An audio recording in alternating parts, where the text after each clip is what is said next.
Robert Payton, author of Revelations of Grace and Mercy, the truest interpretation of the book of Revelation. The third resurrection is a unique teaching, explaining the truth about what some have called the rapture. First, there are four resurrections in 1 Corinthians 15, verses 23 and 24. Verse 23, but each in his own order. The Messiah is the first fruits. He's the first. Then those who belong to the Messiah, the second resurrected. At the time of his coming, this is the third resurrection. And in verse 24 is the fourth. Then the culmination when he hands over the kingdom to God the Father after having put an end to every rulership, yes, to every authority and power.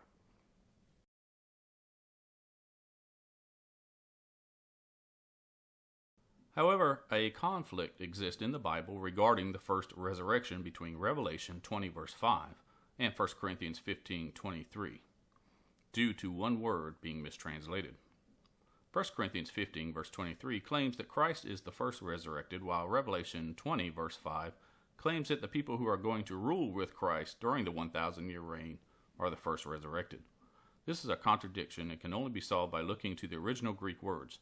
And so the problem is with Revelation 20 verse 5 with the word first.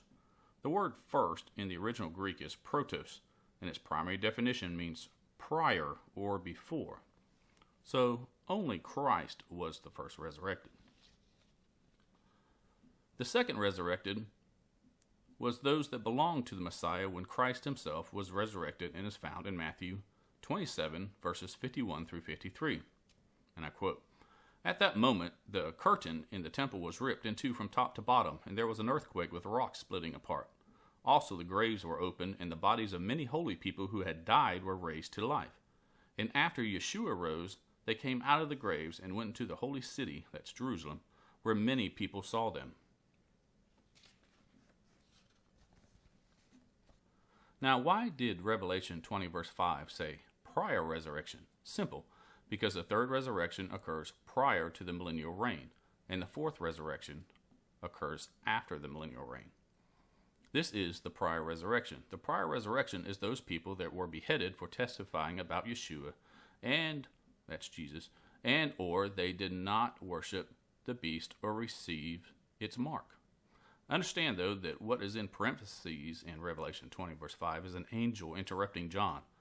While they are viewing the third group of resurrected people, he says to John, the rest of the dead will not come to life until the 1,000 years are over. Basically, as they were viewing the third resurrection, the angel says, this is the third group, but the rest of the dead in Christ will be resurrected after the 1,000-year reign of Christ. They are the fourth resurrected. The third resurrection will occur at the coming of Christ, or during the transition of events when Christ returns from heaven to earth to begin his millennial reign. The fourth resurrection occurs after the 1,000-year reign, after the final shofar, after the culmination, after death and every rulership has been put down. That's in 1 Corinthians 15 verses 24 through 49. And it is only at the fourth resurrection that we receive our immortal bodies, as it is written in 1 Corinthians 15, verses 50 through 55. Now back to the third resurrection. Again, the third resurrection occurs prior, that's before, the 1,000-year reign of Christ. This resurrection is in many verses, such as 1 Thessalonians 4, verses 16 through 18. And I quote, for the Lord himself will come down from heaven with a rousing cry, with a call from one of the ruling angels, and with God's shofar. Those who died united with the Messiah will be the first to rise. Then we who are left still alive will be caught up with them in the clouds to meet the Lord in the air, and thus we will always be with the Lord. So encourage each other with these words. Also in 2 Thessalonians 2, verse 1. But in connection with the coming of our Lord Yeshua the Messiah and our gathering together to meet him, we ask you, brothers. This verse is verifying that on the third resurrection, we are gathered together to meet Christ when he is coming in the clouds. However, he is not coming to put his feet down on earth that day. 2 Thessalonians 2, verse 3. Don't let anyone deceive you in any way, for the day will not come until after the apostasy has come, and the man who separates himself from Torah, that's God's word, has been revealed, the one destined for doom. This basically states that the third resurrection will not occur until after the apostasy takes place and a horrible evil man is revealed. Both of these events were fulfilled surrounding Jerusalem's destruction in 70 AD. Christ gave us other hints regarding when the third resurrection should take place. Matthew 24, Mark 13, and Luke 21 record Christ's account of what would happen in Jerusalem in 70 AD.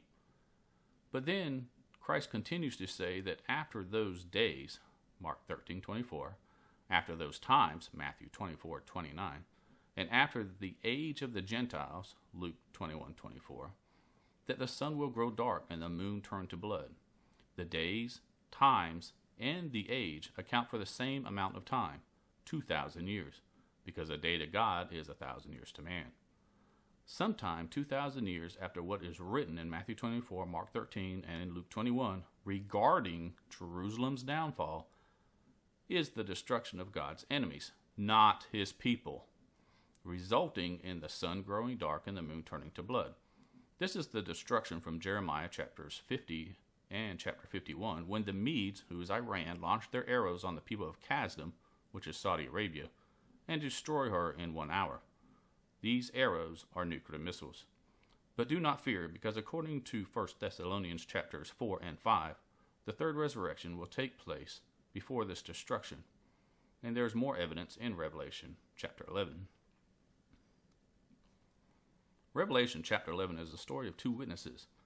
If this story is or was a literal story about two people, then they existed during the occupation when Jerusalem and the temple were being destroyed.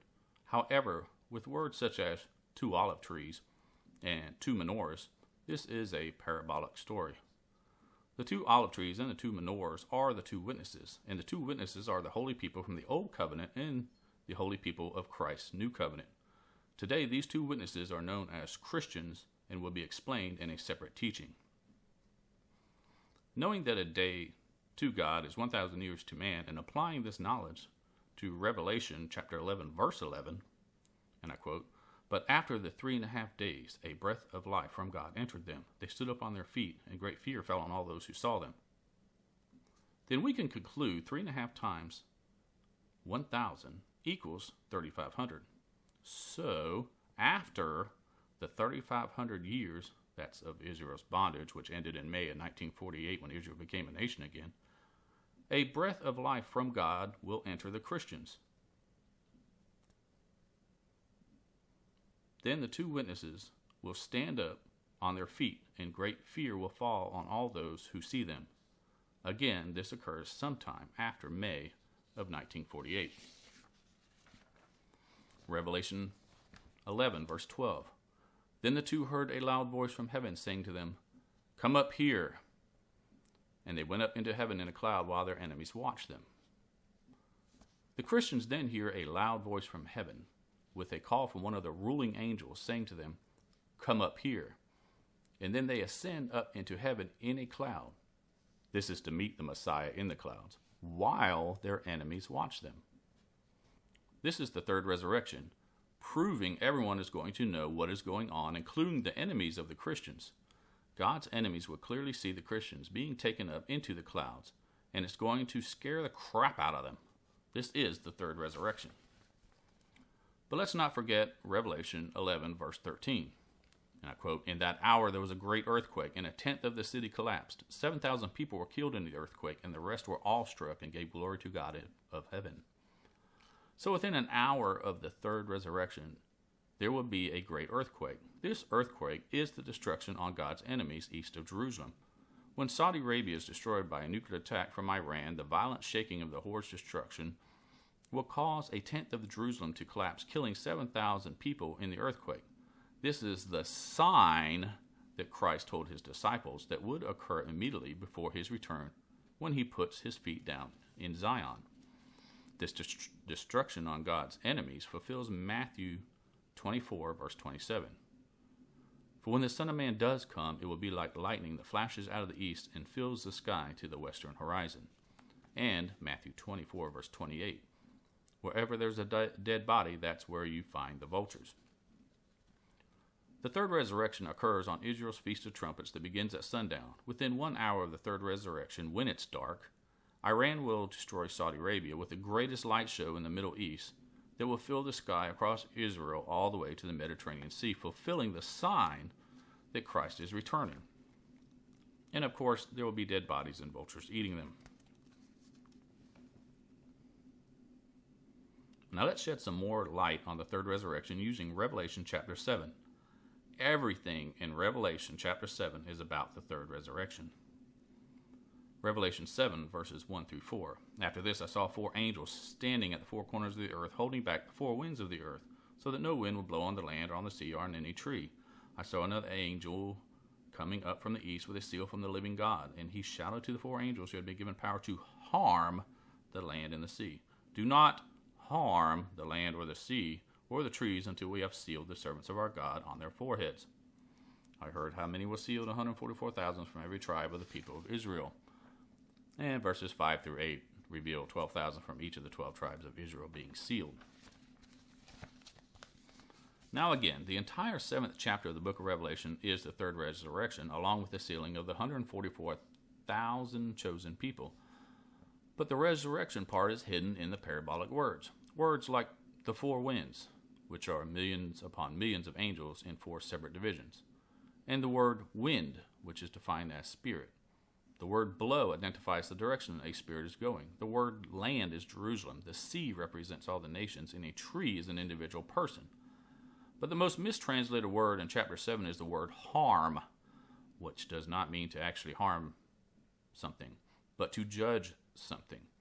This is a judgment, and it is the third resurrection, when all people are judged to be worthy or unworthy for God's kingdom, which begins with the 1,000-year reign of Christ. So the following is chapter 7, verses 1 through 4, with the parabolic words changed to what they really mean. Verse 1. After this I saw 4 commanding angels standing at the 4 corners of the earth, holding back the millions of other angels of the earth, so that no one's spirit or the judgment will enter into Jerusalem, the nations, or any single person's body. Verse 2. I saw another angel. This is Christ, coming up from the east with a seal from the living God, and he shouted to the 4 commanding angels, who had been given power to judge or resurrect the people of Jerusalem and the nations. Verse 3. This is Christ shouting to the 4 angels. Do not resurrect the people of Jerusalem or the people of the nations or any individual until we have sealed the servants of our God on their forehead. Verse 4. I heard how many were sealed, 144,000 from every tribe of the people of Israel. And verses 5 through 8 reveal 12,000 from each of the 12 tribes of Israel being sealed. Now let me elaborate a little bit to help you understand what is happening. Everyone has a guardian angel assigned to them, and so it's natural to imagine that before the third resurrection takes place, everyone is assembled in the heavens awaiting the order from the 4 commanding angels to come down. While they are being held back by these 4 commanding angels, John sees Christ coming up from the east, meaning he's coming up from the eastern horizon, with a seal from God the Father, because Christ just got done sealing up Satan and locking him in and sealing up the abyss. Then Christ shouts to the 4 commanding angels, telling them not to begin the third resurrection process until they have sealed the 144,000 servants of God on their forehead, 12,000 from each of the 12 tribes of Israel. After the servants are sealed, the resurrection takes place, beginning with those that had died first. Their bodies are resurrected exactly the way Ezekiel 37 describes. The bodies will come up out of the graves, be totally restored, and the breath of each person, that is, the spirit, will enter into that body, and the 2 parts will become a living creation again. Then each assigned angel will take their assigned person and fly them up to the clouds while people watch. And then more angels arrive to take up the living Christians and carry them up to the clouds while people watch them, and then both groups will be taken to see Christ in the clouds. Days after the third resurrection, Matthew 24, verse 31 is fulfilled. And I quote, He, that's Christ, will send out his angels with a great shofar, and they will gather together his chosen people, that's the 144,000, from the four winds, all the angels in heaven, from one end of heaven to the other. After this, John tells us in Revelation 7, verse 9, "After this I looked, and there before me was a huge crowd, too large for anyone to count, from every nation, tribe, people, and language. They were standing in front of the throne and in front of the Lamb, dressed in white robes and holding palm branches in their hands." Verse 10, "And they shouted, 'Victory to our God who sits on the throne and to the Lamb.'" Verse 11, "All the angels stood around the throne, the elders and the four living beings. They fell face down before the throne and worshiped God, saying," in verse 12, "Amen, praise and glory, wisdom and thanks, honor and power and strength belong to our God forever and ever. Amen." Revelation 7, verses 13 through 17. One of the elders asked me, "These people dressed in white robes, who are they, and where are they from?" "Sir," John answered, "you know." Then he told me, "These are the people who have come out of the great persecution. They have washed their robes and made them white with the blood of the Lamb. That is why they are before God's throne. Day and night they will serve him in his temple, and the one who sits on the throne will put his Shekinah upon them." That's the glory or fire upon them. "They will never again be hungry. They will never again be thirsty. The sun will not beat down on them, nor will any burning heat. For the Lamb at the center of the throne will shepherd them, will lead them to springs of living water, and God will wipe every tear from their eyes." Can you see the grace and mercy and love of God here?